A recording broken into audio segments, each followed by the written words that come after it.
All right, hello wine drinking people. Time for more of what I've had to drink yesterday. Our friend Tal was in with some great Bordeaux's, and most people think of Bordeaux and they think of real expensive, and there's a lot of great wines in Bordeaux that are incredible values, like this stuff that the country vendor is importing direct. The first wine we had was the Chateau La Plagnotte Bellevue from Saint-Emilion, which I probably said that wrong, but I failed French class in high school and in college. And this wine is a blend of Merlot and Cabernet Franc, 70-30. An amount of fresh earth here. This 2011 vintage, very forward and a very drinkable vintage from Bordeaux. Some fine herbs, coffee, currant, cassis berry fruits. A big and fruity style of Bordeaux on the palate. Saint-Emilion anyways, a little more showy when it's young. A lot of that red currant berry fruit, plum, silky smooth tannins. A nice freshness to this wine, though, also that you get from Bordeaux. Those coffee and earth notes showing through the finish. A very good little wine at $30. And next, the St. Glinglin. And, well, what does that mean? When pigs fly. When hell freezes over.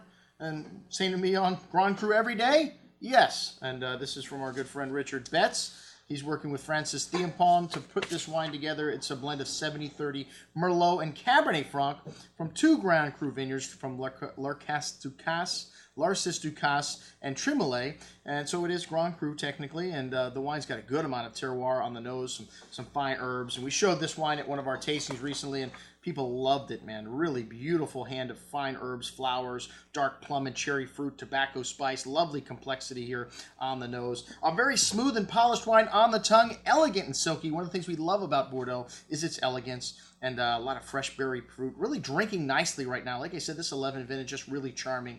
A very good little wine. And a good little value for Grand Cru Saint-Emilion, $36. All right, the Chateau La Rousselle from Fronsac up next. And Fronsac, a hot appellation. Hey, the #1 winemaker in Bordeaux lives there. Michel Rolland. Patrick Leon also has got a property there. And this little wine's a blend of 65-35 Merlot and Cabernet Franc. Stéphane Derincourt is the consultant here. This wine's got a good amount of tobacco, kind of floral, sweet herb notes to the plum and cherry fruit here. Really ripe and showy. The 2009 vintage, just a blockbuster vintage in Bordeaux. One that is incredibly showy. From day one, these wines drinking nicely, and this wine's got a good amount of ripe fruit here. Also has that terroir and earthy nuance you get from Bordeaux, a little cigar box spice, a nice savoriness to the finish.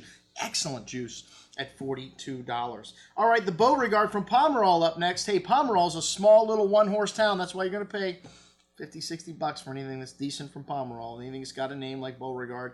93% Merlot, 4 Cabernet Sauvignon, which you don't see a lot in Pomerol, and 3% Cabernet Franc, 60% Barrique used here, and it's a bit of a green herbal note to the nose there, and some red cherry and plum fruit, some toasty oak, coffee, and earth. A very plush and silky wine on the tongue, though. That's one of the things Pomerol is known for, this beautiful texture and ripe plum and cherry fruit. A nice amount of the green peppery spice on the nose. An excellent bottle of Pomerol, $60. It's not cheap, but like I said, Pomerol's a small one-horse town.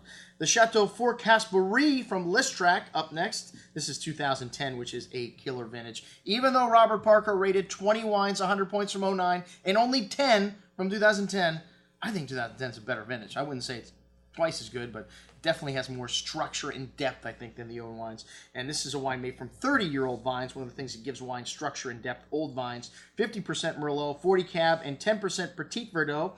Aged for 12 months in oak, 30 to 50% of which is new. This wine's got a lovely bouquet of red currant and plum fruit, coffee, fresh earth, fine herbs. Really nice concentration of aromas, showing that depth of the 2010 vintage, also on the tongue. A firm hand of acidity. Some dry tannins coming in at the finish, but everything is in proportion. These 2010s, wonderful structure and concentration.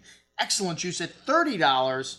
That may be the best wine of the bunch, according to the price tag. Well, I'm your host, Andrew Lampasoni, signing off for the Wine Watch, saying remember, always drink the good stuff first.